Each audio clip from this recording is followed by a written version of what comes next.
ito na at gagawin natin siya. Let's unboxing.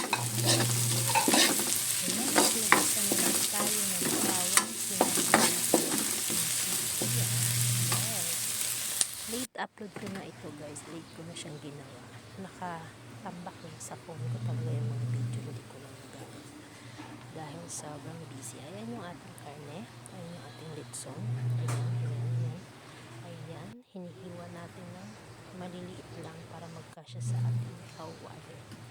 Ayan. Nilalagay na natin sa ating kaldero or sa ating kawali. Kawali pala. Hirap na mag-voice over guys. Ayan. Ang sarap. Yung pala talaga eh.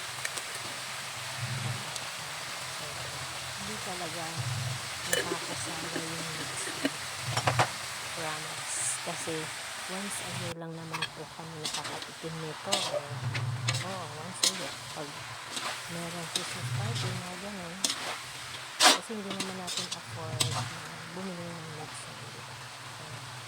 Ayan. At dahil na may nag-sponsor sa atin ng Lechon. Kaya tayo nakakain ng Lechon. Yung kapatid ko.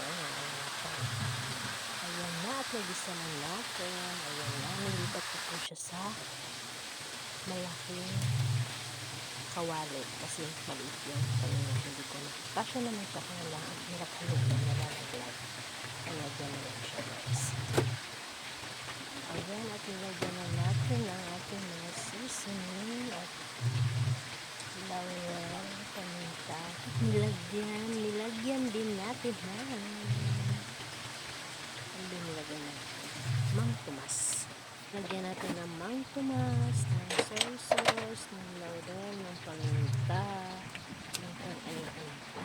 Ayan, pinapaluto lang natin. Actually guys, sabi niyang masarap mataba. Kasi ang kapal ng taba niya.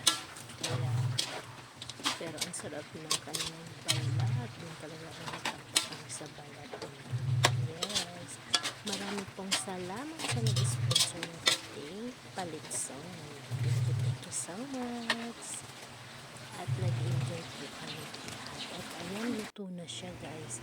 Binawasan ko na yan ng mantika kanina. Pero may konti pa rin yung tira. Ayan siya. Pero sobrang sarap. Thank you. Maraming salamat. Bye-bye.